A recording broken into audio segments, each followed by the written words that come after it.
What's going to happen? Jado asked in a hoarse voice. Captain Solace led him to the large metal chair in the middle of the room. In fact, now that he was in the middle of the area, he could see that there were 2 chairs lined up side by side, almost like the twin thrones of a king and queen. "Sit down," Captain Solace commanded. Jado frowned. I don't want to." "Get on the chair," ordered Captain Solace. He pushed Jado toward the big chair, and a guard stepped out from behind a bank of computers and grabbed Jado's other arm. "I'll go quietly," Jado promised. He climbed into the chair. Captain Solace and the guard quickly strapped his chest, arms, and legs to the formidable-looking chair and stepped away. Now another figure appeared from the dimness of the computer bank.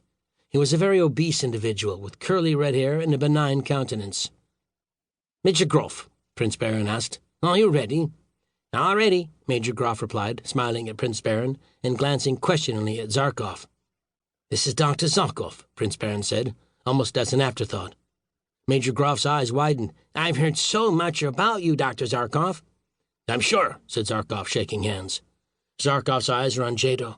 Jado felt cold chills race up and down his spine. For the first time since his capture, he was shaking with fear. "Well, you've come along to witness the experiment, have you?" Major Groff was gleeful. "Yes," said Zarkov. "I don't quite understand." "Well, I'll be perfectly clear in a moment," Major Groff said, rubbing his hands together. "Perfectly pellucid." Prince Baron moved over to Major Groff. "How about the prisoner? Is he secured?" Major Groff nodded, eyeing Jado. Jado stared back at him, feeling the perspiration form on his forehead. "Get the helmet," ordered Major Groff to the guard, who had been helping Captain Solace. "Aye, sir," said the guard, and hurried off. Jado tried to see where he was going, but could not follow him. "Helmet?" Zarkov asked. "What is the helmet for?" Prince Baron smiled. "You'll see, Doc." The guard appeared carrying a large metal helmet that had dozens of wires extending from it. The wires were twisted into a single strand of insulated cord, which ended in a metallic jack. Jado felt his heart jump into his throat. "What is that?" The guard smiled at him. Major Groff reached out for the helmet and lifted it over Jado's head. "It's very simple. Just sit there and we'll take care of you. It won't hurt a bit. In fact, you won't feel a thing." Zarkov was stroking his beard thoughtfully. "What on earth is it, Prince Baron?" "Ask Major Groff," Prince Baron responded. Zarkov turned to Major Groff. "Will you tell me now what you're doing?" "I'm rather busy," Major Groff said pleasantly. He turned to the guard. "Will you get the second helmet, please?" The guard saluted and ran off. "Second helmet?"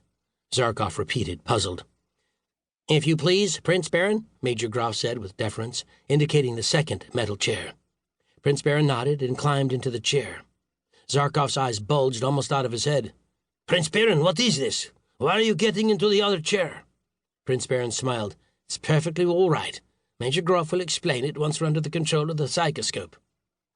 Zarkov's eyes narrowed. "Psychoscope?" He glanced at the bank of computers behind the chairs. "That thing?"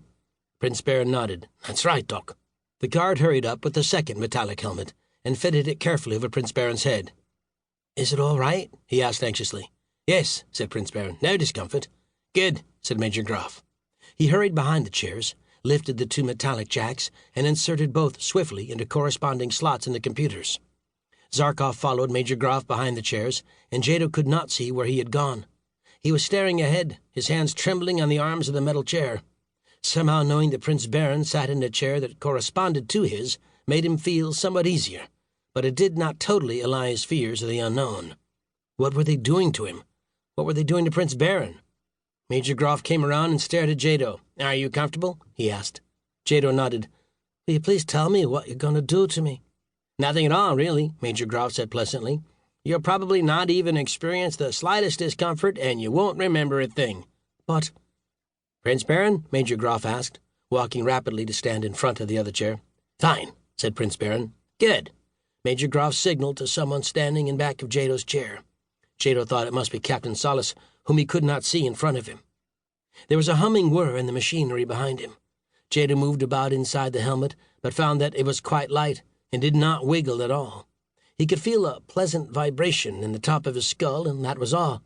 In fact, it was so pleasurable that he soon lost all sense of tension and fear.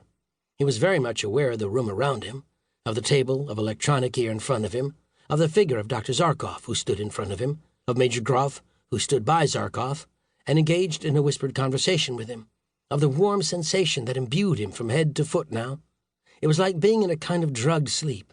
Pleasurable sensations traveled all through his body. He forgot his travail, and thoughts of his mission to Arborea receded into the dim recesses of his mind.